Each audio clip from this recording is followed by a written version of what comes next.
All right, welcome into a March 9th edition of BloodHorse Monday. We're live at Santa Anita Park. It's actually the 7th of March at this point, believe it or not, after Big Cap Day. Sean Collins, Louie, Rabaut hanging out with you. Thanks so much for starting your horse racing week with us. Sean, fun day out here. Fun weekend in general. Great treatment by the folks here at Santa Anita Park. San Felipe in the books. Big Cap in the books. A couple of other stakes as well. Splendora wins the Beholder Mile. A fun day here today. Yeah, it was a great day. As you can see, the night's coming to an end here behind us. No mountains in the picture here. Yeah, no mountains. Right. They are back there. We have seen them throughout the weekend. They have not moved them. Yes. Maybe I can throw a quick little video up showing the mountains during the daytime up here. But yeah, it was a fantastic day of racing. We were here yesterday and today. Fantastic time. Thank you to everybody that came out to both of us and said hello. Yeah. And told us that you enjoyed watching the show, enjoyed meeting you guys out here. But yeah, it was a fantastic day of racing. Splendora really stole the show for me. I think so too. British Isles, obviously, a lot will be made about the field size, about the time. But as far as visually, he looked impressive pulling away from everybody. It was a good race.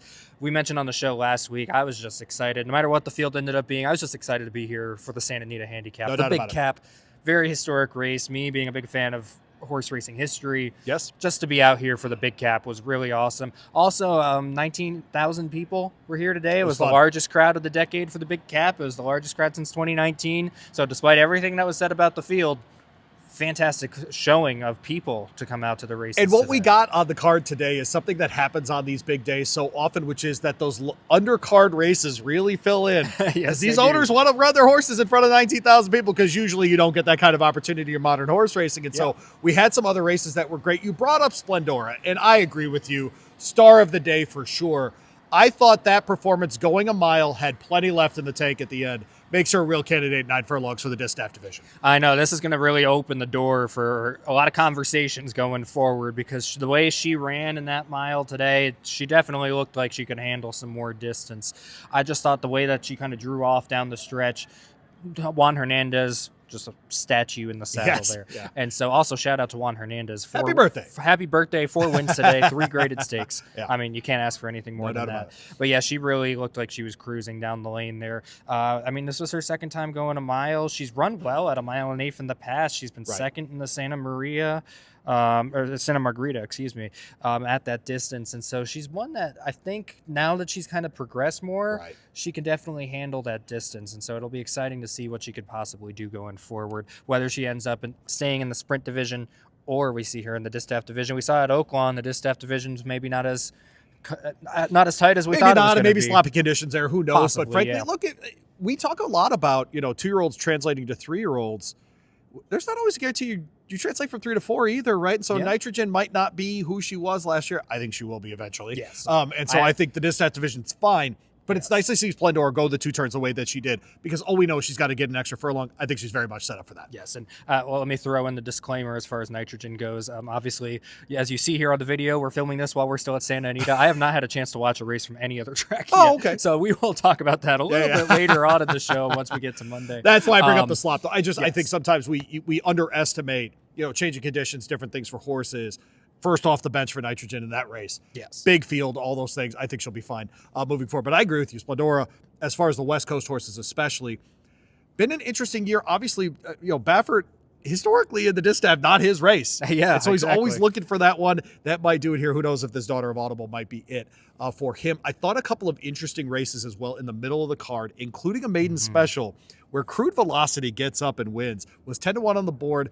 Baffert with these first-timers, we know how that goes. And it was the other Baffert, of course, that won here, just like in the in the San Felipe, which we'll get to in a second. Crude Velocity, though, I thought was an interesting ride here from Florent Joux, who I thought just gave him the perfect trip. Yeah, he did give him the perfect trip, and he did look impressive down the lane. He looked professional as he was coming down the stretch. Yes, I agree with that. So, yeah, it was a really good win for him. When obviously, we talked a lot about the show. We talk all the time about the show, about Kentucky Derby potential. You're hitting it kind of late here. He's going 6.5 furlongs, but this is still one you should throw on your list. This is one we you're going to be hearing about later on in the year. It's a really interesting breeding here, too. So this is a son of Liam. Lemon Drop Kid on the dam side, though. So the distances there, I thought looked really good sprinting. This is a horse he's been hiding at, Bob Baffert, been hiding at Los Al for a little while. Thought he was ready. Has moved him to Santa Anita in the last couple of months and has really liked the track. And obviously today gets it done there as well. The San Felipe, of course, the Derby prep that we saw here today. Mm-hmm. But Potente here, it's really interesting because this is an Into Mischief. We've seen that before. Mm-hmm. We watched Justify win a March allowance before. Yep. Do you see any tinges of Justify here? What did you make of the race today? I'll leave it sort of open-ended. I didn't see Justify. I agree with that part. I did not see him out there, but I did like that, obviously stretching out from 6 furlongs to a mile and 16th against this kind of competition is a lot to ask. I think we're going to start asking questions about what was behind him in this race. He beats a 60-something to 1 shot in Robusta to win. So happy. I think maybe he was starting to hit the wall a little bit there at the end, although he did take it to Brant early, so I'm not sure if that's 100% just the distance or if that's just because of the way that it went, that he got tired there at the end of that race. But I did like the way that he closed into this. Obviously, he was on the lead in his maiden race on his debut. He set the pace in that one. I like the fact that he was showing a surge late, that he was getting up there late. So I do like that. Yep. I would like to see him a second time routing now that he's had this experience under his belt to see what he's made of. But I don't think this was definitely a step forward on the Kentucky Derby trail for sure. And Baffert immediately after the race said, "Look, he's running again before the Derby." Yes. Now he's a Derby horse, and he was very clear too about Brant. Brant's not going to the Derby trail. We're not going to see Brant in the Santa Anita Derby. I thought that was very clear after the race. Thought he was not, frankly, ready. He even talked about it. They planned to ship him to Arkansas. Wasn't ready for that. He wasn't ready today either. And so it's an interesting thing. Sometimes horses need a certain amount of time off, different things. I thought Brant's performance today kind of solidified what Baffert had kind of hinted toward all week. Yeah, and I think I had posed this question on your show. I think we may have talked about this last week briefly as well. I'm starting to question a little bit of what we saw in the Breeders' Cup Juvenile last year, and it's a shame that we don't have Ted Nafi. As you hear the sounds of Santa Anita behind us, the wrapping up of it Big must Cap be a Day. live show. but so it's a shame we won't see Ted Nafi at this point to see exactly how good that group is. How and good Mr. AP is isn't even available for this conversation. Now but, all three of those are out. Yeah. But we're starting to see, I think, that the juvenile horses have not really come back in the way that we were expecting them to, the ones that have been able to run. And so I think we saw that with Brant today. Maybe they just kind of pushed him to try to be ready, try to get him on the Derby trail, and then we'll see him end up, kind of as he now has maybe a little bit more time. Maybe we could still see him pop up and be a threat down the road. But I mean, he set the pace. I know So Happy was going after him, but he folded pretty quickly there. Now, the question I have for you is, I know you talked about it on the show. You were very high on Potente's maiden win. I was. And so what are your thoughts now coming out of the San Felipe? So here's my dilemma. And it's a legitimate one, I think. So he finishes his race in an amount of time that I think is a reasonable sort of thing. But so something I hate in college football is the eye test. So I'm going to go ahead and apply the eye test here to that race. And and so I don't know that I saw anything today that if I'm Brad Cox and I've got my third string runner, or I'm Todd Pletcher and I've got my third string runner, that I wouldn't send them out here to find out what could happen in the Santa Anita Derby. Because at worst, if Potente runs me down and I run second, I'm probably in the field. Yep. I'm probably in the field. And I think that this is going to set up in a way that if I'm outside of this circle here in Southern California, I'm thinking very seriously about shipping for that race because I don't know how good this group is. Yeah. And look, again, final time Potente, maybe he grows into this and he's ready, second time routing next time. Maybe that's it. And look, it's a son of into mischief. Awesome again on the damn side. I'm not worried about that part at all. It just didn't look like what I'm used to from Santa Anita Derby horses, man. It just didn't. And so I that's my take on it. If I'm east of the Rockies and I've got a good Derby starter, but he's not my 1 or 2, I'm shipping him out here to see if I can't get another horse in the starting gate. If I'm a horse east of the Rockies right now, I'm not really concerned about the West Coast horses at the moment. We'll see what ends up happening in the Santa Anita Derby. Right, but if I have a horse over there, I'm confident in my horse's ability. I'm confident when we're looking toward the Kentucky Derby. But I'll say this, like if you're looking at a Paladin in the Bluegrass, or if you're looking at some of these other horses that are going to be in those 100-point preps, maybe you don't have a synthetic horse, so the Ruby doesn't work for you. Yep. This might be it, man. I mean, this might legitimately be a great opportunity for someone to jump in on this group because if Brant's out, we're just talking about horses that, I mean, I don't want to say another one bites the dust, but you know what I mean? I mean, it's kind of like that where they're just not going to be on this trail anymore. And I mean, do you think Robusta's going to run that race again? We'll find out. I mean, it would be great. It's a son of Accelerate. It's not off the board. How much of your opinion on his stretch run is due to the fact that the 60-something to 1 shot? No. Let's not do that because I asked Barry about Robusta on the preview show, and it was Barry that was against him, not me. I asked about him because of his maiden breaking win right here at Santa Anita over the mile. I thought the Robert B. Lewis, he just tried to be part of the early pace, and that group with Plutarch and Intrepido especially. was very, very difficult. Plutarch was always going to pass him. I thought in today's group he would finish like 3rd or 4th, fill out your super. I didn't think he was going to do that. Yeah. And so I don't sometimes the 60-1 you gotta, I don't know, maybe it's a playback next time, but today was the day to bet him is my sense. Barry Spears behind the camera. Is Robusta gonna run this way again? Has he convinced you? Oh, you think so? Yes. Okay. All right. Get over here. Get over here. Come explain your Robusta. Come explain Robusta. Give us your Robusta take for sure here on the program. And that's Emisile Jaramillo, who's really come on out of here as well. Yeah, I think actually he might be the difference maker with that horse. Interesting. Putting that horse in the race makes all the difference. Obviously, he gets bold and strong when he's up front. Nobody was in his way. I thought if he changed leads late, he wins that race. He just didn't do it. Juan got him late, and that's where we are. I would love to see that run again. I think he has it in him. So happy. Can he get the 2 turns, or would you go back to more of a... I would go back to sprinting with that horse. Would you look at a Pas de Mile for him even? Yeah. Okay. 1-turn miles. Okay. Probably the limit for him. Okay. No, that makes sense to me for sure. Any other San Felipe thoughts? What do you make of Potente? Potente's nice. Okay. I mean, he actually didn't really surprise. His price was a surprise more than anything else. I agree with that, I actually. think his potential was always there.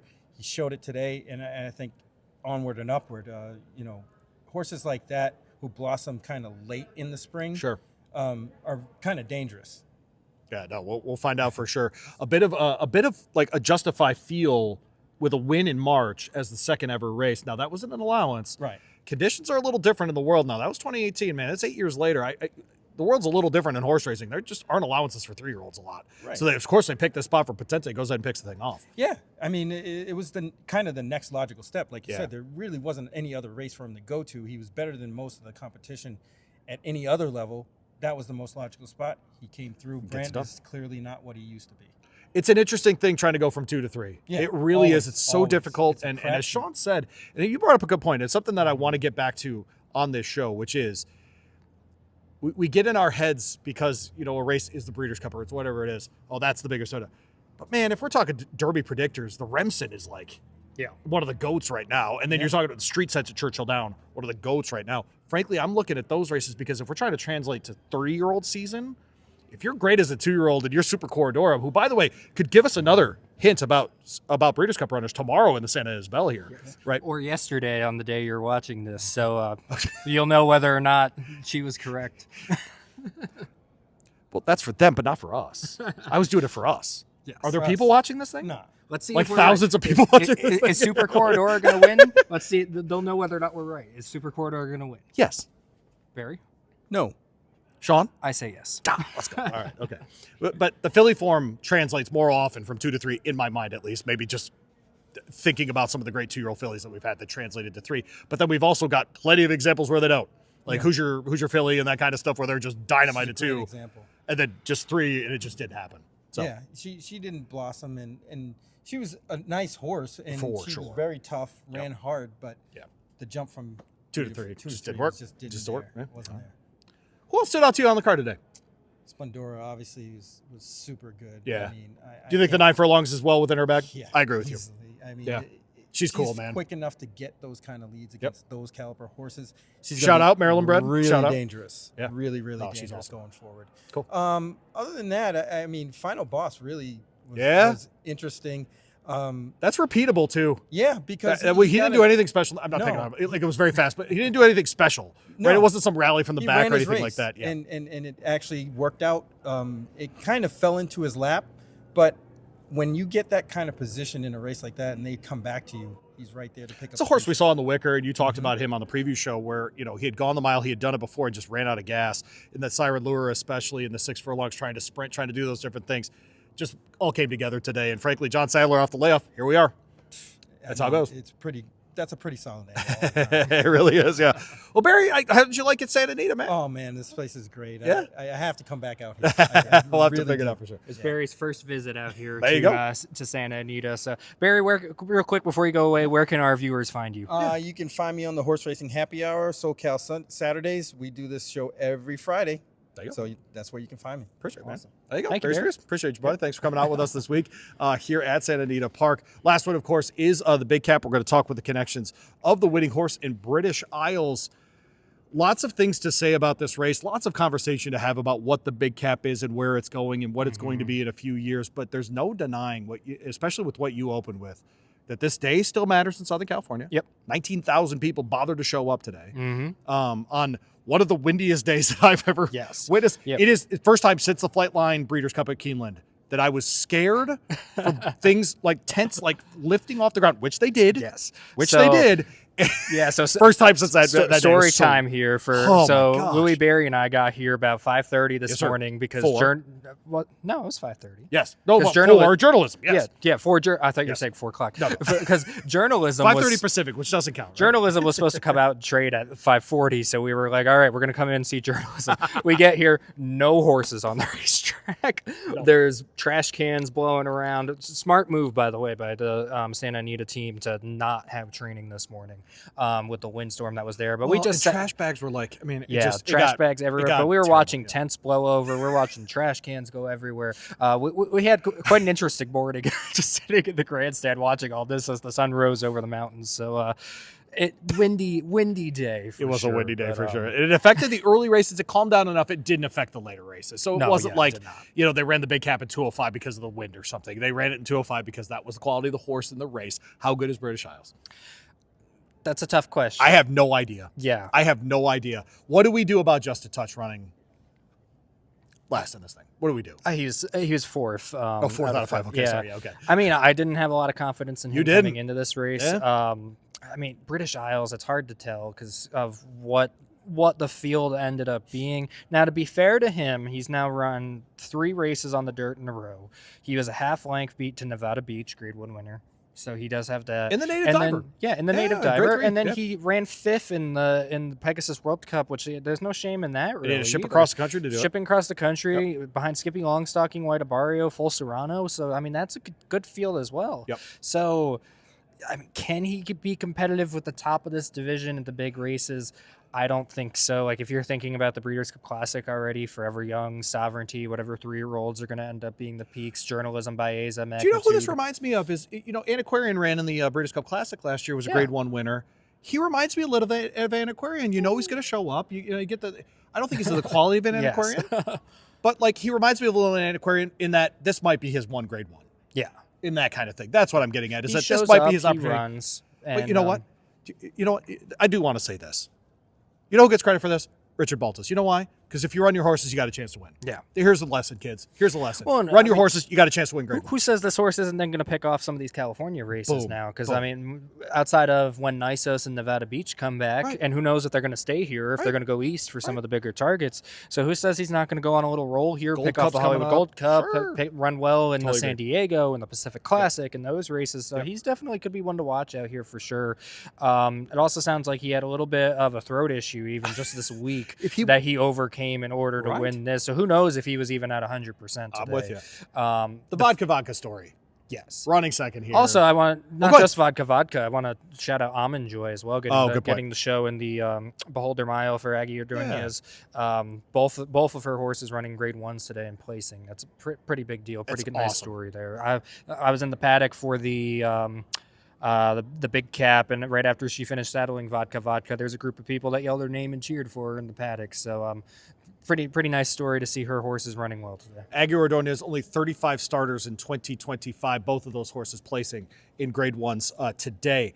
Last takeaways. Last thoughts on your first big cap and my first big cap. It was Barry's first big cap. It was a great day of racing. There's nothing like coming out to Santa Anita. If you are somebody who's never been to Santa Anita before, please put it on your bucket list because the sights of the mountains behind you. I know it's dark right now, so you can't see them. Don't wait. Get out here. Come watch some racing, whether it's Big Cap Day, whether it's Breeders' Cup like we've been before, or whether it's any other There race are monikers that are arrogant, like the Great Race Place, which is super arrogant and also super accurate. Yes. It's just a different feeling when you're here. It's spectacular. Yeah. It's an awesome place. It is. The other part, though, is that's really great is if you're out here like we were early, we didn't get the experience today, but Clocker's Corner, top of the stretch here, is as horse racing a place as there is in our country. And I'm not kidding. It's as good as it gets. I think of like the Clockers Towers at Churchill on the backside where you hang out. It's that kind of feel. But here with the coffee and everybody just hanging out, getting the pastries and that kind of stuff, it's just a spectacular spot. So come on out for workouts, whatever it is, Santa Anita Park. We really appreciate everybody here treating us so well. BloodHorse Monday rolls along. We talk with the Big Cap Connections, and we do it next. All right, and from the dark background of Santa Anita Saturday night to a Monday visit with Nick Cosato. How about that?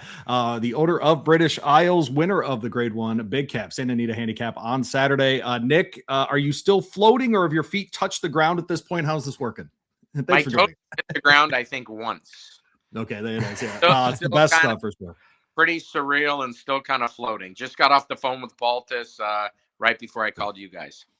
Okay, all right. So let's do that part then. How'd the horse come out of the race? How's he doing? Came out great.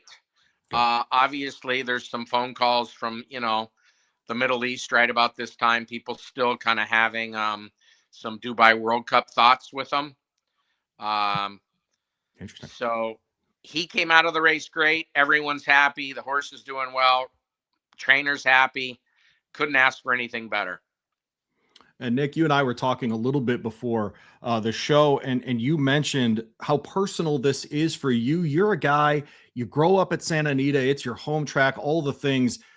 Tell us how you came up in the sport and what it means to win the Big Cap at Santa Anita. Well, I'm going to show you guys something as I walk through my house here. Love it. Okay. And this is going to kind of just tell you, how the picture is worth 1,000 words. Mm-hmm.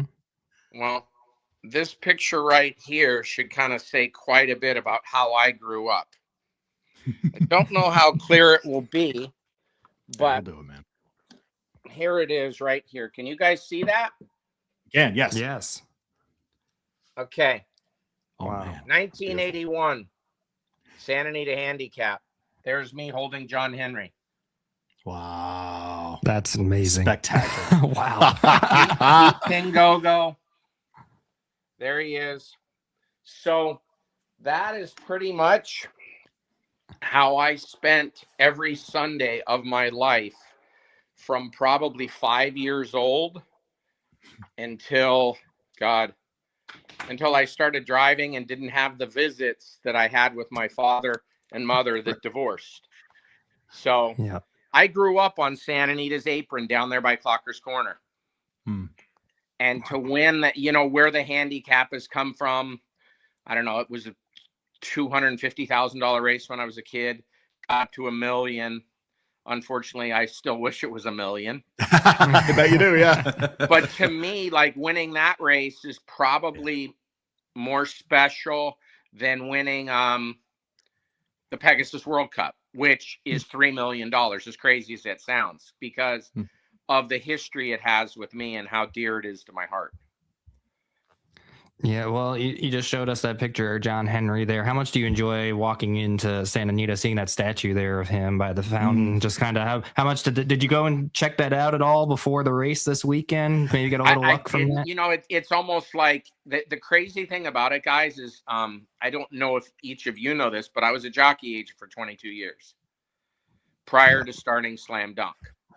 So even if you include my home that I live in now, because I've only lived here 5 years, down in Encinitas. I used to live up in Sierra Madre. I have probably spent more time in my life at Santa Anita Racetrack than anywhere else in the world. Wow. Between morning workouts, the draw, which we used to have to wait for. There was a 2-hour break between workouts and the draw. Going to the races in the afternoon. So to me, that John Henry statue is almost like the bronze that's sitting on your coffee table. You just kind of take it for granted. It's there. It's a beautiful, she does beautiful work. All of her statues are incredible. But Santa Anita, it's my track. It's sad what it's become, but hopefully it revives itself. Yeah, we definitely had a fantastic time there this past weekend. Yeah. It was great experience. Nice crowd that showed up. Largest crowd since 2019. But talking about John Henry. Yeah, biggest crowd since 2019 that they had for that. But talking about John Henry, obviously we saw him win the Santa Anita Handicap on the dirt. He was very good on the turf as well. British Isles here started off his career on the turf, and then recently you guys switched him back over to the dirt for his last couple of starts. Just what went into that decision? Kind of a cool comparison. I never thought of that. Yeah. So Drayden Van Dyke, who my son is an agent, and he represents Diego Herrera. My son was representing Drayden Van Dyke. Drayden mentioned this horse to me. He said, Nick, I think this is the type of horse you might want to look at. He fits, the profile of what Slam Dunk does. Thought he was a turf horse. Pretty much thought he also would need to be gelded, even though now I wish he had his testicles.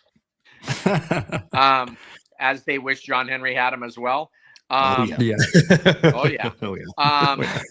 So I contacted Adrian Wallace, who is one of the higher ups over at Coolmore. He said talk with Bob. I had a conversation with Bob. Bob was kind enough to show me the horse. I loved the way he looked. I took Baltus by. We bought him. We bought him privately. Immediately transitioned him to the turf. He seemed to like it. Gelded him. And in him running his turf races, he just never really got to a level where we said, okay, he's totally putting out. Mm-hmm. And I said for like 3 races, I pushed on Richie. And I'll only push on a trainer so much because I don't want there to be 100% resistance, right? Because it's almost like self-sabotage. Like I told you that wouldn't work. So I finally got Richie I said, we're running in the native diver and I don't want to hear anything else. He's all right. Put him in the native diver. He runs a great second. And that kind of stamped him as a dirt horse. All of his workouts in the morning were always on dirt. And he just seemed to be, he's not that quick turn of foot horse that's your normal turf horse. He's a grinder. Mm-hmm. And I think turf is I think dirt is his answer. Talking with Nick Cosato from Slam Dunk Racing. Slam Dunk itself, and you mentioned buying British Isles. You've got some other folks. How did you get started with, what was the idea of getting out of the old jockey agency and working in ownership? What led to that? Working for jockeys is a tough gig. I loved it. It's given me so many relationships. I'm thankful for it. But I just kind of, as I was getting a little older, I wanted to do something else. I transitioned to a couple businesses off the racetrack. I missed it. A couple of my buddies are like, hey, with your knowledge and everything and how much passion you have for the game, what about you starting a little ownership group? And I'm like, all right, thinking it would be like 6 buddies and it would be a dozen horses, thereabouts, 10, 12 horses. Well, the next thing I know, we have 111 horses. I own a piece of each of those 111 horses myself. My son's working for me. We have 32 partners. And I'm like, whoa, this is more than I bargained for. So my son became a jockey agent. I've scaled back to now, which is still a high number. I think we have 45 currently. Okay. I have 10 brood mares. I do all the breeding myself. Had Drain the Clock. I think we got to pay a little tribute to him because he's hot as hell over at OBS right now. Yes. We're going to ask you about him. Don't worry. Oh, yeah. Okay. Don't worry. I couldn't leave him out because he's a special horse to me. And yeah, so that's kind of where everything evolved. And I'm very, very happy down here in Encinitas. I have a great life, great partners, and we're going to start doing some more claiming and buying and really ramp this thing up again. Awesome. Nick Cosato with us. I wanted to bring up, you mentioned Diego Herrera, his first grade 1, it sounds like new dad, Diego Herrera, all the excitement out there. What's it like working with Diego? Obviously a personal connection with your family as well. Yeah. I'm a little bummed to hear he's going to Florida and he's decided to hire someone else from there. That was a little downer to hear that. Been very loyal. He's done a great job. Good kid. Very good golfer. Can't say enough good things about him. And that's why I've stuck with him through all of this because, we used to ride Pratt quite a bit. And when you go from Pratt and now all of a sudden you're riding Diego Herrera, you catch a little bit of flack from your partners. Like, hey, why do we keep riding this kid, right? I believed in him. He's a star in the making. But he's still young and he's going to make some poor decisions here and there. Not happy with the decision he made to go to Florida. and not take my son with him, and not because he's my son. My son's kind of already proven that he could do it with Drayden Van Dyke. They won a Breeders' Cup together, and you know, he's got some connections there in having Drayden, like Safi Joseph with Drain the Clock, who we'll talk about later. But yeah, great kid. I think he's a star. He's still learning, but the world's ahead of him. Well, you mentioned all those different decisions that you have to make as an owner, and one of them that probably came up just this week. I know you guys said that he didn't come out of his final work all that well, and there was a little concern about his throat. Just what went into the early part of the week there, getting him ready for the race? Well, it was pretty touch and go. I mean, I don't think he was 100% on Saturday in the big cap. I think we probably saw about 80% of what he's capable of doing. He had a little throat issue. We got through it. I do think it hindered him in the race a little bit. And the vet does as well. It's nothing that'll bother him down the line, but it definitely did hinder him on Saturday. And at one point, in all honesty, if Skippy Longstocking stays in the race and Westwood doesn't scratch, you might have had a hard time convincing Richie and myself to run. Mm-hmm. Pretty crazy the way things can just, like, you know, what's meant to be is kind of meant to be. Yeah, and it's always nice when he's on 80% and still draws away down the stretch, right? How impressive was that? And looking back and considering all that, it was, and I did think, you know, this is something that I've kind of targeted this race. Yeah. Like when we went the Native Diver, the $3 million pot for the Pegasus World Cup was a huge decision maker for me, just because of the huge purse. Wasn't a super tough race, but I always knew a mile and a quarter. It's a separator, you know, that extra eighth of a mile, from a mile and an eighth to a mile and a quarter.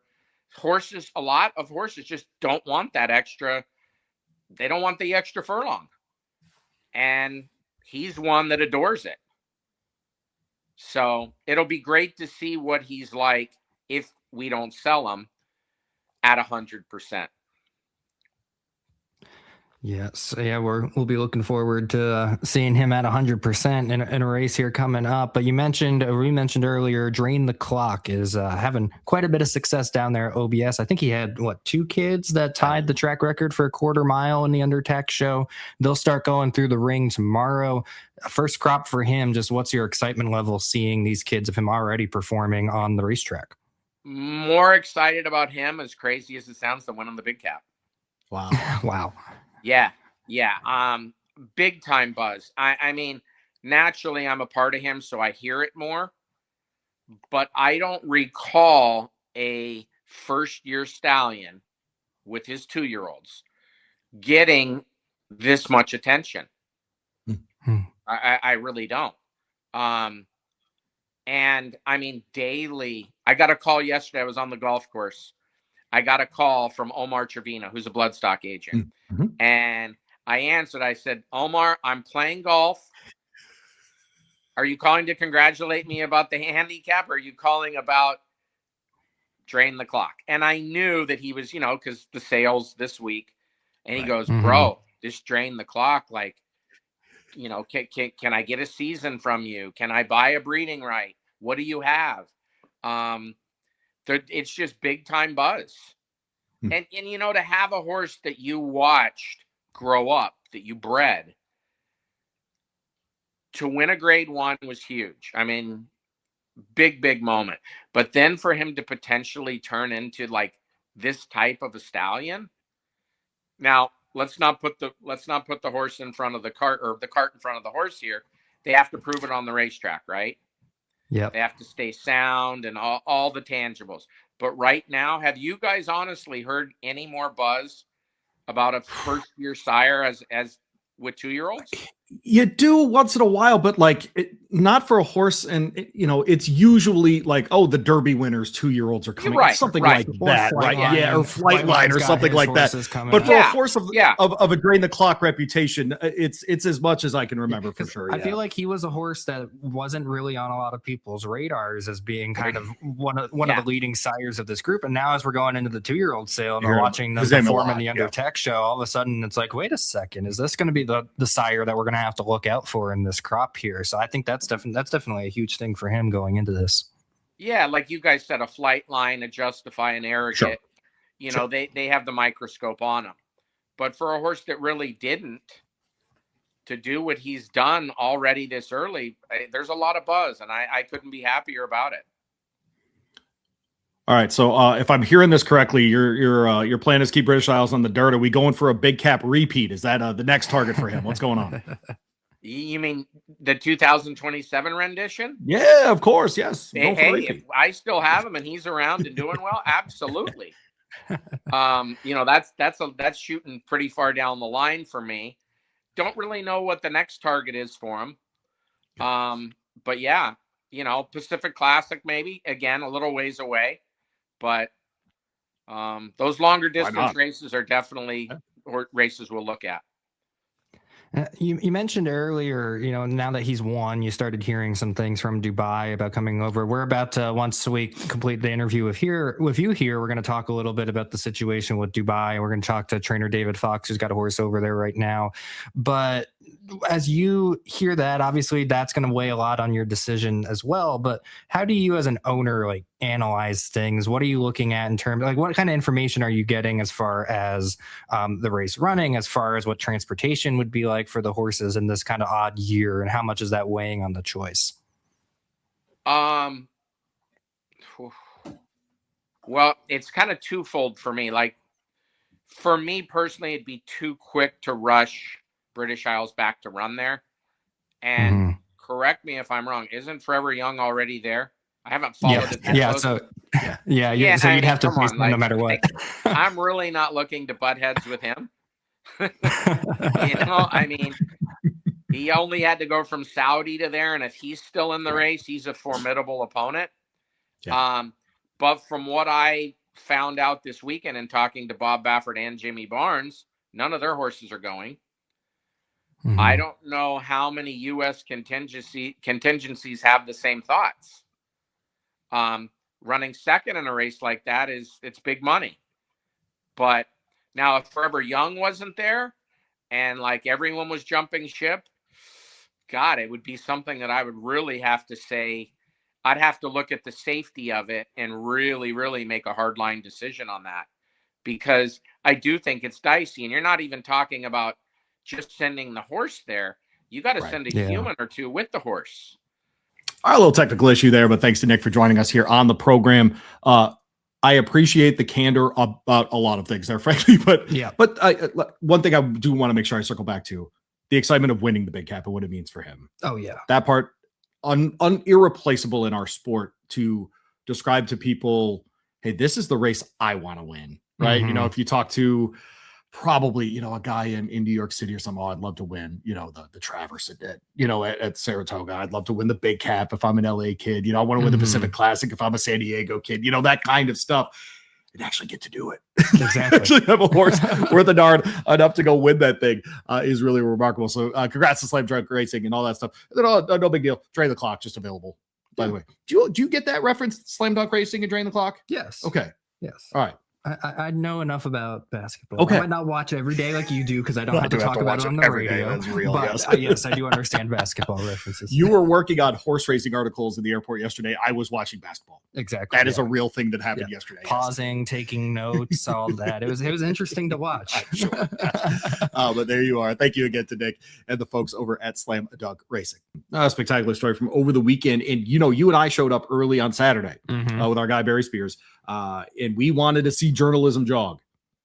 And instead we found chaos, young Sean. And I don't know if you were like me, but it was windy enough so people know. They had to cancel training on Saturday morning there at Santa Anita Park. And we watched everything from a trash can to tents. Of course, big cap day, right? They got big things set up and all that stuff. I was still removing sand from the inner parts of my eyeballs next to my nose. See, that's why until you like need to wear glasses. 5, 6 o'clock at night. You're not wrong. This was a reminder. Hey, Louie, wear the bleeping sunglasses. Protect your eyes. Because we were taking that stuff. Wild morning, lots of chaos, but nothing, of course, like the folks in the Middle East are dealing with right now, of course, with the ongoing attacks on Iran. And, of course, the Dubai World Cup set to happen here. We're going to talk with trainer David Fawkes up next year, who trains Reef Runner, just won in Saudi Arabia. So his horse is already there in Dubai. We see Forever Young on the track. And so this is affecting the very top of our sport, the very best runners in our sport there at the Dubai World Cup and in the associated races with that. Interested to hear David's perspective, and he's in an interesting spot that his horse is already there. Yeah, right? Was there before the fighting started. Yeah, so we've heard some reports, different parts of the world where people are deciding not to ship at this point. But for those that are there already, we wanted to at least get David's thoughts on what was happening. Just your thoughts heading into this. Yeah, we're coming up on the Dubai World Cup pretty quickly here. March 28th is the scheduled date for that, the last Saturday of the month. But for the American horses, the bigger date is this week, this Saturday. March 14th is the day that the flight is supposed to leave from Miami and head over there to Dubai. So it's going to be an interesting week to determine whether or not these horses are going to be heading over there to Dubai. So it's a tough spot to be in. We talked to Brad Cox last week with Hit Show, and I spoke to Jose D'Angelo about Ben Tornado after that show, kind of asking them about that. And their approach as of a week ago was, we're going to continue to train as if we're leaving on the 14th, as if we're running in Dubai on the 28th, and we'll wait and see what happens over there. These are horses where their Hit Show won the race last year. Ben Tornado, this has been his target since winning the Breeders' Cup Sprint. These are horses where this is a big part of the schedule that they're supposed to have this and frankly year. A big part of the budget for a lot of these places. If you win one of these races, man, it pays for a lot of other things as well. It does. It's a tough situation to be in. Obviously, you got to think about not just the horses, you got to think about the team members that have to go along with the horses. No doubt about it. David, who we're about to talk to, is in the interesting position, as he mentioned, where the horse was already there before the fighting started. So he's got team members that kind of got stuck there. The horse got stuck there. And, not only do you have to think about, can I get the horse there in time for the race, but am I going to be able to get the horse out after the race and get the horse back? So we're seeing, and this is not just us here in the United States, the European horses are in the same waiting pattern. The Japanese horses are in the same waiting pattern. Their quarantine is supposed to start soon. If you read the BloodHorse Daily every day, you saw in today's edition of the BloodHorse Daily, in our weekly report from Japan, several of the Japanese horses, including 3 horses that were supposed to run in the Dubai World Cup, in the actual race itself, they have dropped out of contention and they are not going to make the trip. So Japan right now seems to be the one leading the way in terms of deciding not to go. Now, obviously, they still have Forever Young. He's like Reef Runner. He went there immediately after the Saudi Cup before this all started. So he's already there. He's stuck there. But as you said, this is really impacting the top of the sport. You think down the line, some of these races, including the World Cup itself, are Breeders' Cup Challenge Series races. You have the UAE Derby, which is supposed to award qualifying points. Usually the top 2 finishers out of that race get an automatic spot in the Kentucky Derby. Including and used by a lot of Japanese runners as their route to get to the Kentucky Derby. You're totally right. Exactly. And so, you think about a place like Godolphin right now, who had the top 2 horses on the Japanese road to the Kentucky Derby. They were both supposed to go out to the UAE, and we'll see whether or not they do. But that takes you down from getting 2 invites if they run 1-2 there to now only one of the 2 gets an invite if they end up having to run in the Japanese race at the end of the month to get the points. So there's going to be lasting effects to this. Obviously, you can talk about potentially moving the Dubai World Cup to later in the year. I know we are coming up on the time of year where they usually stop racing in the Middle East because it gets so hot. So it'll be tough to reschedule it. And then obviously when you look at the UAE Derby itself, you can't really reschedule that and still have it be Kentucky Derby important. So should they run the Dubai World Cup at Churchill in June? I'd be down for that. I would be there. But yeah, so obviously, we're talking about the racing implications of it. This is not even scratching the surface on the the care of the people and the horses aspect of it. So obviously that's a whole completely other consideration that you definitely have to be thinking about, with the people being over there in the war zone essentially. And so it'll be interesting to hear David's perspective, hear what he has to say about his team members that were over there when all this started. So it'll be good to hear from him. The other part, Sean, is this episode actually made me think about. So when I was about 10 years old when the first Gulf War started in the early 90s, and there was a moment where it felt very, very far away. It felt like something that we didn't have to really worry about. And now it's only a couple decades later, frankly. And we're talking about in terms of horses and this being part of their schedules, how flat the earth is now these days of just an expectation that you're going to go to these races, that you're going to be there, that this is part of your normal annual season, that kind of thing is a remarkable part of this as well. So we'll talk with trainer David Fawkes in the next segment. All right, pleased to be joined by trainer David Fawkes. Joins us as Reef Runner. Will be running in as part of the Dubai World Cup series there in a few weeks, and wanted to bring David in to discuss things. How are you doing, David? All good. How are you? We're doing great. Doing very well. Well, we'll get into, obviously the horse is already in Dubai. We'll get into all that here in a little bit. But first, I want to just go back a couple of weeks. Take us back to that night in Saudi Arabia when he won the 1351 turf sprint. Were you expecting that big of a performance from him? And how exciting was that to see? I mean, yeah, I was. I mean, the horse was training up to the race really, really good. I mean, he just every day he got better and better. So I wasn't 100% surprised. Now, he was coming out of, he'd run in the Breeders' Cup, a very strong fourth in that performance. He was coming off the win in the Janus Stakes. He seems like somebody, or one of these horses that seems to be kind of peaking right now, getting to the best area of his career. Is that kind of what you think as well, that he's one that's just really starting to come along? Yeah. I mean, he's really, you're talking about earlier in your podcast, talking about gelding horses. It turned him around. I mean, he went from, to me, probably a maybe a grade 3 horse at best to who he is now. I mean, just gelding him just completely changed his overall look, and his attitude was always great. He was always a kind horse and just easy to deal with. And not studdish at all, but once there's probably not the kind of pedigree that you would say, oh, you can't geld him. So Mr. Lebon was kind enough to let me cut him and move forward. David Fawkes with us. Reef Runner is overseas right now. Can you give us an idea, David, just for those of us who have never sent a horse to Saudi Arabia or to the UAE, how big of a team is over there with him, and what does that look like operationally to have a horse like Reef Runner? Fortunately, I sent a groom over there, and I went with him. Okay. I was only a day behind. I was actually a couple hours behind the horse, and so I was there the whole time, going up to the race.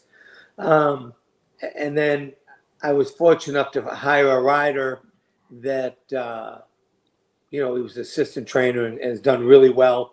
He's helped me out. So, kind of worked out a deal, and he stayed with the horse, and he's done a remarkable job with the horse. And the horse looks fabulous. His, coat looks great. He's eating. He's doing everything right. And he's thrilled him. So the good thing is he got a chance to get on before the race. And he's actually told me the horse is, if you can do it, improve more.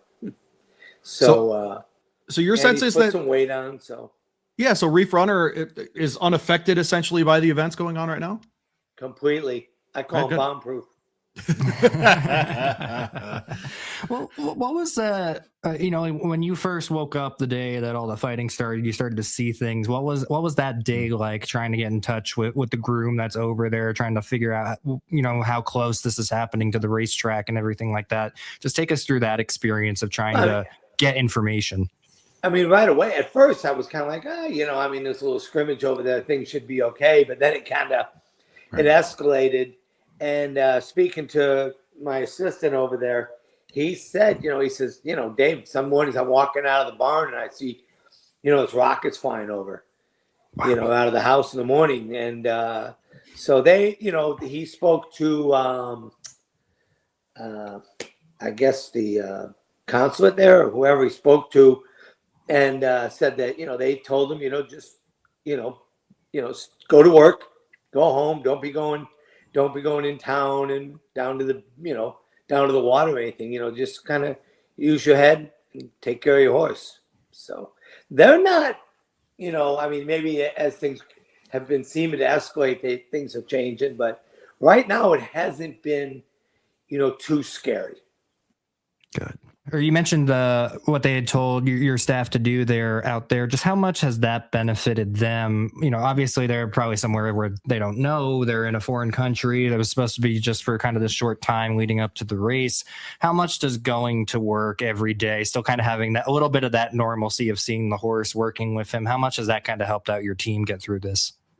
I mean, they're pretty normal. I mean, he's got himself a rental car because they spend more time with the horse, and the transportation was a little bit, it wasn't to our liking. So we got him a rental car, and he calls me every day. Unfortunately, he calls me about 10:30 at night. So and then try to go back to sleep. But we're in close contact all the time. So it's really good. I mean, he's been great to work with. So we are filming on March 9. Your plan is at this point that Reef Runner will be running at the end of the month? Yeah, everything is still on go. Speaking to Mr. Lieblang on a regular basis, and and his wife are actually planning on going also. Okay. Yeah. Well, what does that look like for you guys now? Have you, I'm assuming you probably maybe already had some flights booked or stuff like that. Has that gotten moved around? Like, what is the travel looking like? 12th. Because I wanted to be there for a couple works. But unfortunately, they moved them back to the 18th. And again, we'll just have to see. I mean, if they're flying, we're going. Okay. But then I feel like they should have enough of a handle on things to know if it's safe to fly or not. Have you heard anything from, maybe the team at Maidan or anything like that, as far as if there's any plans on after the races, making sure that the horses can get out afterwards? Have you heard anything on that? Anything changed? There's a gentleman there named David Fawkes, not the same one that's in Ocala. And he's been really good with us, back and forth. So, now I'm just waiting to hear from some riders to see who, because obviously Irad's not going. Okay. Yeah. So is that, I mean, these kind of logistics is there a chance we're just going to have a kind of an all local jocks kind of Dubai World Cup this year? And you're just going to have to go. Yeah. I mean, I'm glad that I know my rider's not going early on, so I can, make these kind of plans early. Yeah. You don't want to be waiting till the last minute looking, chasing a jock. Yeah.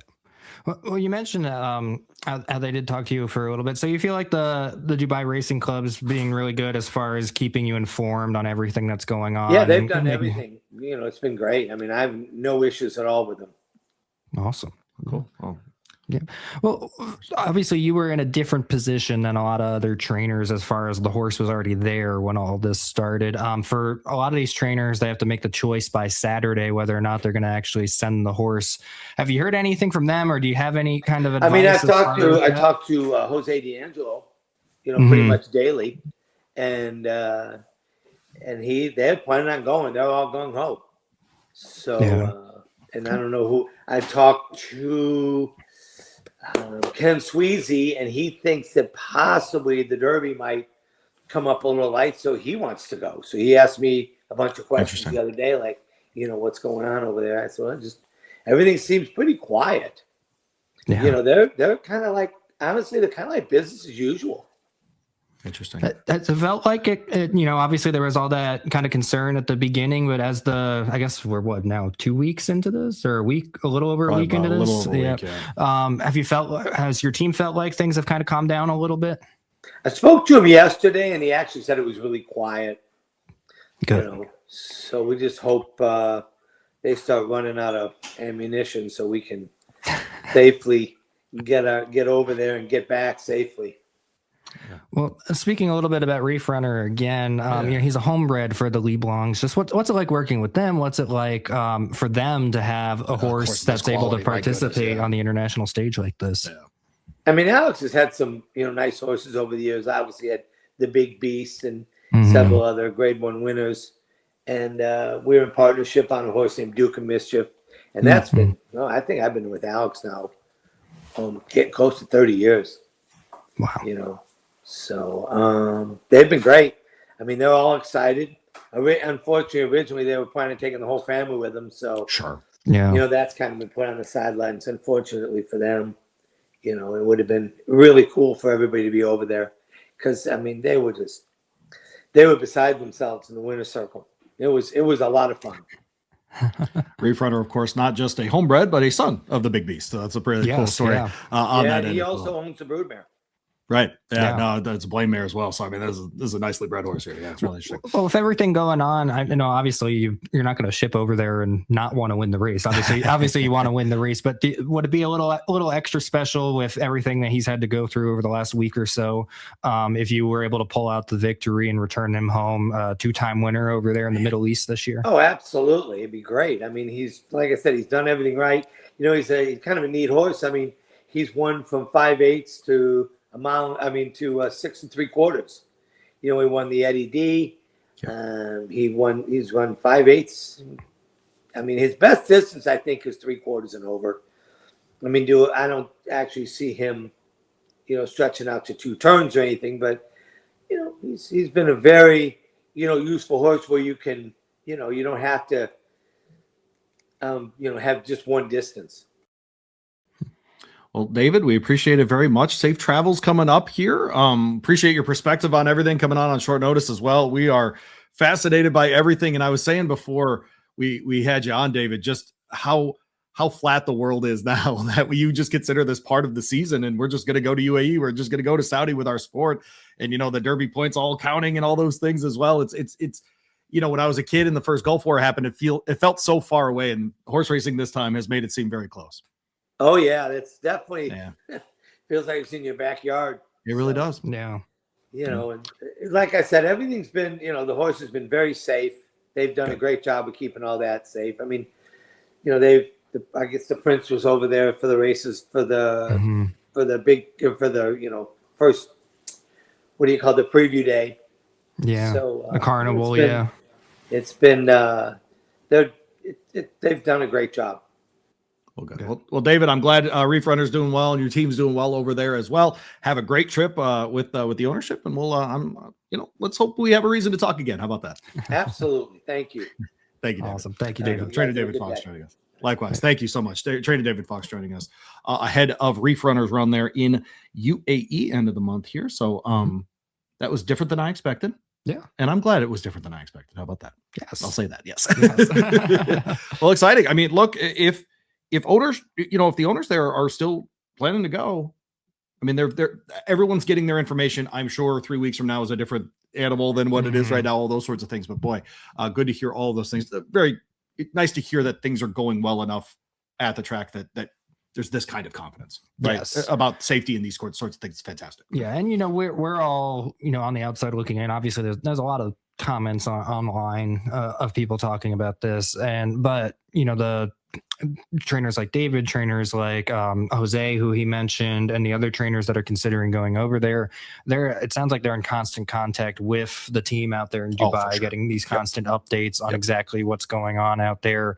And I mean, it sounds like from what he said for his team out there, that they feel like it's kind of calmed down a little bit. A lot of that kind of early commotion has maybe kind of settled aside. They're getting more into the routine again. And if they feel like it's from the information they're getting from their team, from the team at Meydan itself, if they're feeling like it's safe to travel. I mean, if the horse was already over there, so, it's one thing if he's going to stay there and run, but the fact that, David and the owners are confident enough to fly out there themselves to go be there. Cat Sweezy thinking about trying to qualify for the Derby that way. Yep. And that's an interesting comment as well. So no, all this is very fascinating to me. And frankly, you talk about a Reef Runner, man, homebred, there for the lead lines. 1.2 million in that last race, chance to go over 2 million if he hits a board here in UAE, man. That's horse of a lifetime stuff, man, for sure. Yeah, that's it is. And especially, as he mentioned, it's a son of the big beast out of one of their own mares. And so just the importance of this horse to the whole team there involved to get another big win on the international scene like that, come back over here, be one of the top turf sprinters going into the summer and the fall after those victories out there would be pretty big. Yeah, of course. The big beast, Maryland bred. How about that? We were talking about Explorer over the weekend, or Splendor, over the weekend. Won the King's Bishop Stakes, the grade 1 back in 2014 at Saratoga. So there you go. Yeah. How about that? Of course, Sean and I were out west. You saw that to open the episode today. We saw the San Felipe, watched Potente get it done there. The Puma gets it done under Javier Castellano for Gustavo Delgado in Tampa. Of course, finishing in that photo, or excuse me, I guess it was a bit of a photo, but probably not totally. With further ado in Canaletto. They took pictures of it. I've seen plenty of pictures of the finish. So. I think it was a photo for second. And so yes, but the Puma does win here, Gustavo Delgado. This was one, frankly, that coming into the prep for the Tampa Bay Derby, the Sam, we heard a lot about the Puma, a lot of buzz around him then, kind of dissipated a little bit. And once in a while we do this, Sean. We forget that these are 3-year-olds that they are still developing, that they're still figuring out what they're doing. And frankly, this is one of those that got to do something for the second time. Goes routing, goes 2 turns for the second time, gets it done in the Tampa Bay Derby. I think a different horse was better in this race, and I think we'll be better moving forward. But what did you think? Yeah, I think we're both on the same page there. But yeah, I mean, you can't fault the Puma for this at all. He came from the back of the pack, came wide around both turns and came down the stretch pretty strongly there to end up getting the win. I know he's kind of drifting in a little bit, so he looked pretty green down the stretch, which he'll continue to learn. He'll continue to fix that. So to think he could actually improve upon this would be a big deal as well. You can't fault that win at all, though. The connections of Mage back in the Kentucky Derby picture. Son of Declaration of War. Yep. And so I liked this win. I thought it looked pretty good. I don't know if it necessarily puts him in the upper echelon of the Derby horses right now, but he looks like that kind of improving horse. And we all said the same thing about Mage, where we didn't really think he was in the upper echelon of Derby horses going into the Derby. And then that was the day he put it all together and was able to win at 1.25 miles. So I did like this. And then make the podium in the Preakness. So like a nice 3-year-old campaign for sure. Yep. A second in the Haskell. So, good point. Yeah. Yeah. So, I did like this. I did like this win. But as you mentioned, I think we both kind of emerged from the race thinking the same thing when it comes to Canaletto. Canaletto's probably the one out of this that I look to be the best moving forward. I'll be interested to see what Chad Brown does here, because he's got Iron Honor in New York already. He's got Canaletto in here, and I wonder if he's going to try to get one or both to the Derby, or if one of them is his Chad Brown special Preakness shooter, right? That kind of thing that we see so often. And all of us have to take have to take notice of is when Chad Brown sends a horse straight to the Preakness. We always have to pay attention. I wonder if that is an Iron Honor, frankly, as his Preakness horse. I think he thinks of Canaletto a little higher than that. Problem for him, of course, is he's going to have Paladin in the Bluegrass. And so probably not shooting there. Probably not. Probably going to have to go somewhere else. Florida Derby's a little quick of a comeback, I would think. So on the same day, and this is where I was going with this, you and I were at the San Felipe. Canaletto can win the Santa Anita Derby. Yes, he could. Yeah, if they were willing to ship him. It is a $500,000 race. It is a grade 1. The competition out there is either at Canaletto's level or below. He can ship out and win that race. I'll put it on record right now. If I own this horse, I'm looking at the Santa Anita Derby in a serious way, because it gives me a month, gives me a 100-point chance. Frankly, if I finish second, I'm in the Kentucky Derby. It's a $500,000 race. The money's there if we hit the board, et cetera, et cetera. If I'm the Canaletto connections, I'm looking at the Santa Anita Derby.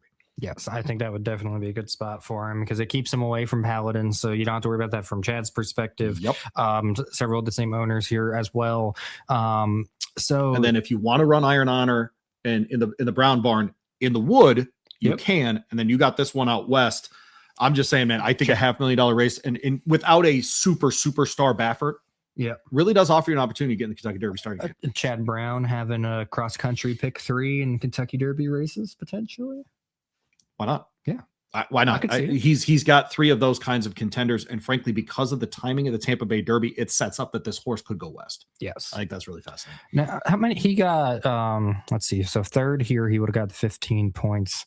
You always have the Lexington as an option, but I don't think 20. That's 3 weeks before the Derby. Yeah, right? And I don't think 35 points is really a safe spot if you win that. Unless if we get in the Derby, we get in the Derby. If we don't, we go on to the Preakness. Unless you're of that mindset. Sure. But yeah, I do think the best option would probably be, don't come back super quick in the Florida Derby. Don't put yourself at the risk of the quick comeback from the Lexington into the Derby. I think, and if you unless you really think this horse and Paladin are sort of at the same level. My sense is that people do not feel that way in the Brown Barn. But if they are, then run them both in the Bluegrass, try to go 1-2. I get it.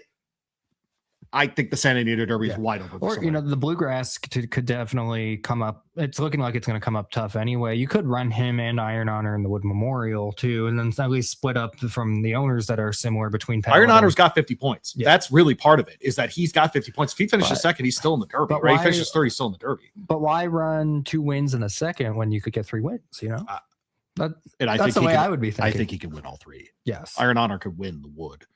We know that Paladin could win the Bluegrass. Yeah. And I do think Canaletto, if you shipped him out west, would be the best horse in the race. I think so. So that's me. I like that line of thinking. Obviously, we haven't seen a whole lot of East Coast horses shipping to Santa Anita to qualify for the Kentucky Derby. We just haven't seen that over Bob years. Baffert. Yeah, but he does not have that superstar. It does not feel like it, at least. Yeah, it doesn't feel like it at this point that he's got that superstar. So if you're going to do it, now's the chance. So speaking of which, further ado, first off the bench here from his last race in November at Churchill Downs is another candidate to me, because Brad Cox does ship to Santa Anita.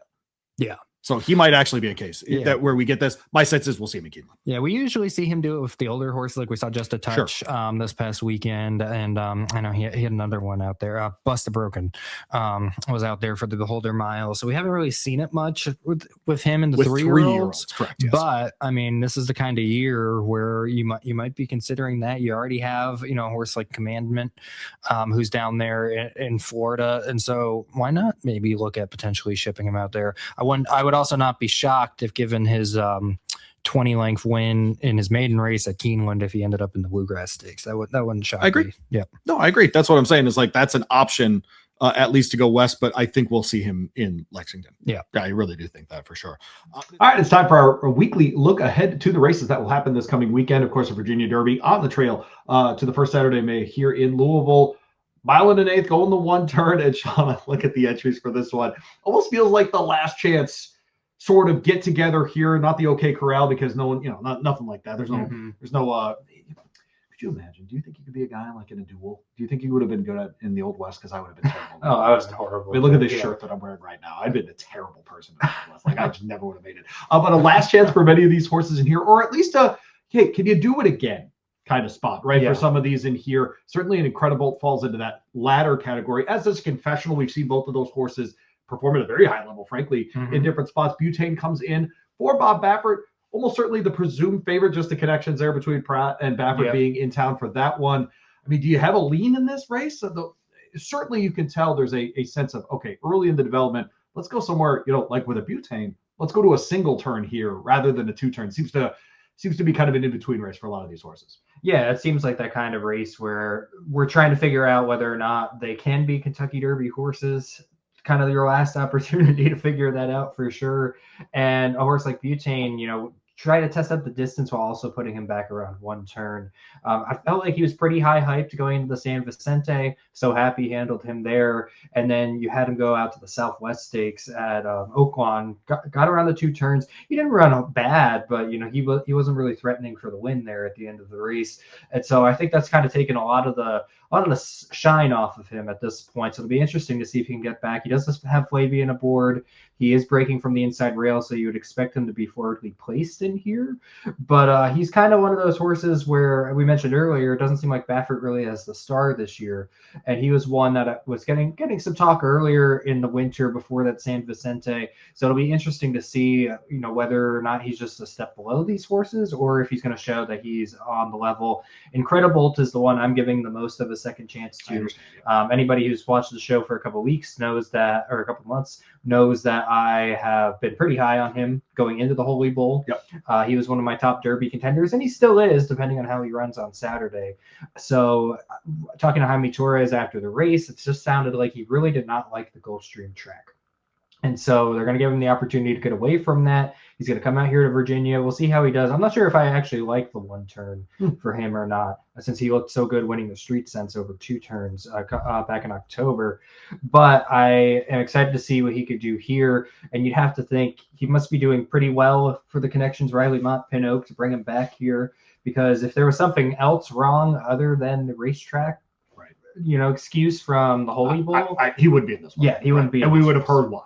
Exactly. He's He'd be off off the the trail. Derby Here's what we're trail, doing. he'd be Yes, waiting, yep. he'd be coming back later on in the year. So they feel like they still have a shot at this kind of caliber race with this horse. And so they're going to give him one more try to get into the Derby. And so I'm going to go ahead and give him the second chance. But if he doesn't run well here, then I don't know what to think about him moving forward. Not just thinking about the Derby, because obviously he wouldn't qualify, I don't think. But long term, looking at the stakes options in the summer and the fall, if he doesn't run well here, I'll have a big question mark on how he is. I agree with you. Incredible, of course, winning the Street Sense. Last year's winner was a horse named Sovereignty, the winner of the Southwest you mentioned with Butane in it, where he ran third ahead of Rancho Santa Fe, who was ridden by Flavian Pratt, who will now ride him. Was behind Silent Tactic, who did all the running at the end. And a horse named Soldier and Diplomat, who unfortunately, if you were just comparing, hey, how'd they do the next out, finished fifth in the Rebel. And so very, very wide trip, though. For sure. And look, there, if you want to come up with reasons, I'm here for reasons. But just as far as who was in that field that he may have beaten last out, I'm with you though. I think Incredible is I think if he doesn't fire here, there are a stunning number of questions, frankly, for a horse that looked great in the Street Sense. Yes. Right. And that so I'm rooting against that. I would like him to run really well here for Riley Watt, those connections, Simon Torres, of course. But there are some others in here that I think are pretty interesting. Confessional is another one of these that an essential quality. So we assume with the EQs that they're going to like the distance, but this one trying the 2 turns in the Sam F. Davis, maybe not ready for that yet, gets back to 1 turn here. Yeah, he gets back to 1 turn, and he gets the distance while going back to 1 turn. So you got to like that, probably going forward with him. That was his first try against Stakes Company. We'll see whether or not he can take the step forward this time. Now having that experience under his belt. The Sam Davis looks like it's pretty good form, at least. We've seen the Puma come back and win yesterday, and we'll see what Renegade does, but there's very, very high hopes for him going forward. No doubt about it. And so I wouldn't be upset about that race. Irad's coming in to ride him here. And so I think he'll be ready to fire this weekend. We know Brad's going to have him ready. Yeah, no doubt about it. And it should be a fun one there. We'll be back next week. And I always have to ask you at this time, there's a Derby prep. Are you going? And I'm kidding because it's drivable, so I know you're going. Yes. Yeah. Okay. This one is drivable. So I will be there for the Virginia Derby. Surprise, surprise. Surprise, surprise. Sean Collins will report back on Monday, of course, this time of the episode. We always remind you about the magazine. Go ahead and click that, check out the QR code at the bottom of the screen there on YouTube and on Spotify. Go check them out. And you, of course, find it at bloodhorse.com. Magazine tab at the top of the homepage. Get signed up. Get the Stallion Registry as part of that annual package. And just look, beautiful photos, great stories around horse racing, around our great sport. Go check out Blood Horse Magazine. Of course, if you haven't signed up for the daily, also available at bloodhorse.com. Click on the daily tab at the top. It's an email, comes to you every single day. Start your day with Blood Horse that way as well. Is Virginia really for lovers? We ask Sean next week. The Blood Horse is dedicated to the improvement of thoroughbred breeding and racing for over 100 years. Don't forget to like, subscribe, and save BloodHorse Monday on all your platforms. For the latest news, analysis, and insights, visit us at bloodhorse.com. Thanks for listening, and we'll see you next week.